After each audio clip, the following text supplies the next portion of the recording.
Hey guys, this is Coach Bill with Fat Loss Made Easy. Hope you guys are having a great Saturday afternoon. Hey, today I wanted to get on today, and we're going to actually do a live blood glucose reading here. I'm just going to kind of give you a recap of what I'm doing here. About 60 days ago, maybe a little bit longer, I started working on a project to for my clients to where I was trying to find a way to accelerate fat burning during my fasting days. Now, you guys know that follow me that Emily and I promote good high fat, low carb meals, and we combine it with alternate day fasting. I also do fastings. My fasting days are Tuesdays and Thursdays. They're 23 hours or 23-1. Saturday is normally a 20-hour, but this week I went ahead and did. I'm doing a 23-hour today. Why am I doing that? Well, because I felt like it. And at this point, since we've been doing it for a while now, we have no issues doing 23 or a 36-hour fast. We don't get hungry. We have no cravings. I have no sweet cravings. It's very, very easy for us at this point because we are so fat adapted and ketone adapted. But today, guys, for the last 60 days, what I was doing is I found out that by doing cardio, 2 hours before I break my fast, it seems to accelerate or put me into deeper autophagy or deeper fat burning for those 2 hours. So what happens is when I'm exercising, I'm doing alternate day or interval cardio for 20 to 25 minutes, and I'm bringing my heart rate up by doing a sprint, and then for 1 minute I come back down for a minute, bring my heart rate down, and then I sprint again for 1 minute and then down and bring my heart rate back down again and then go up. And I do that for about 20 or 25 minutes to really get the effects of my cardio. What I was thinking here is that whatever sugar I still had in my blood, that the cardio was going to actually burn it up, and then when the sugar has been depleted from my liver, then I would be producing much more ketones by dipping into my own stored fat for energy. See, so what I was thinking was, okay, what if I were to use up all the sugar in my blood, and then when that happens, your body will normally go to your muscles or different parts of your organs where you might have some glycogen stored up, which most likely you do and I do. But I thought because I've depleted my blood of so much sugar that it's not only going to be trying to find more sugar or glucose to dump back in my blood to function, but when it doesn't have enough, where's it going to go for the energy? It's going to go right into my own stored fat. It's going to pull the fat out, dump it into my liver, and then that is what I'm going to be burning for at least extra 2 hours. So it's going to keep dipping into my stored fat for energy for those two hours. And I'm testing this by doing my blood glucose levels and my ketones. Well, I already know I've been doing this long enough that if my blood glucose levels are down in the low sevens, mid 60s, my ketones are pretty high. I'm up in the 1.2 to 1.8. Now, Emily and I are ketone adapted. Now, there's a big difference between being in ketosis, which is known as fat burning, because you're producing ketones, and what ketone adapted means. What that means is that we are utilizing most of the ketones we're producing out of our liver at the cellular level, and that's the point you want to get to. Now, it takes time to get there. You're not going to get there overnight. It could take you, I don't know, 60 days, 90 days, 120 days, I'm not sure. But anyway, so I thought, well, you know what? Let's go ahead and do a blood glucose reading and not exercise. So I didn't do any kind of no interval strength training, no cardio, no nothing. I haven't done anything all day. So I did not do my cardio 2 hours before my fasting. Now remember, when I did, if you guys saw my video last of when I did my live blood glucose after doing cardio, I actually did interval strength training and cardio the same, back to back, and then waited 2 hours to break my fast. My ketone levels were way down, or my blood glucose levels were way down in the low sixes. Emily actually got down around 59 or 58. We both felt great. We had plenty of energy to go through both our interval training and our interval cardio. And we by the time we walked out of the gym, we were fully recovered. So we had no issues as far as lack of energy, having our blood sugars that low. So if somebody told you that if you get that low, you're going to most likely have loss of energy or pass out, not if you're fat adapted, and not if you're ketone adapted, and not if you've been following the good diet, the good fat, low carb, combining it with the alternate day fasting, and got your body acclimated to burning fat. See, we're acclimated, and we are able to go after whatever fat we have stored up as energy. That's why we have no issues. So that's a myth. You just got to get to that point, and there's steps to follow. So let's go ahead and let's see what my blood sugar is without doing the exercising 2 hours before I break my fast. Now, I have no idea what it's going to be. I've never done this. And that's why this morning I figured, let's try this. So let's go ahead and get started here. I have my little blood thing here, and I got my meter right here.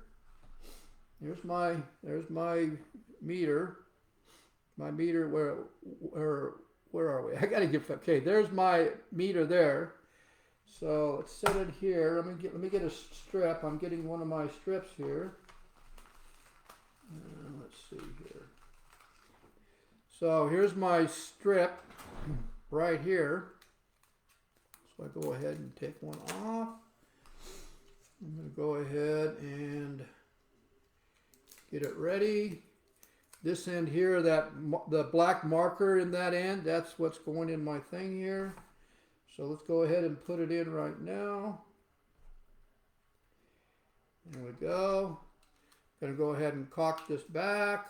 Let's use this finger here. I'll go ahead and bingo. So let's draw some blood. So I'm drawing blood now.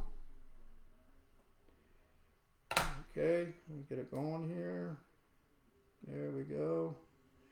All right. So let's go ahead and put it on there. All right, let's see what my reading comes out to be. 74. So that's okay. That's okay to be in fat burning. Actually, that's really good. But actually, I'm not as deep. I'll show this to you again. Let me see, where are we at here? There we go. So we're at 70. Oh, it went away. So anyway, we're at 74. So that one reading, I'm going to do this maybe a couple more times. I'll probably do it again next week. But right now, I'm seeing that by doing the 2 hours of cardio just before I break the fast, I'm normally down to like 71 or the mid sixes. I've been down to 63, 64. My wife, I tested her, and she was at 64. So, which is good. I mean, but she's usually lower than that after a 2 hour cardio. But being at 74, guys, that's still great because I'm still in autophagy. My ketones are high, and I'm in fat burning as well. So now, since it's 23 hours, I'm at my 23-hour mark. I've got I'm going to be drinking my bone broth. So I'm going to break my fast, my 20-hour fast and my 23-hour fast or longer fast. I'm going to break my fast with something very easy on the gut, because you got to prime the gut first before you have your main meal. I just saw a guy on one of the groups that had a question, was that he did a 23-hour fast or a 24-hour fast, and he broke his fast with a high carb meal, and now he feels horrible.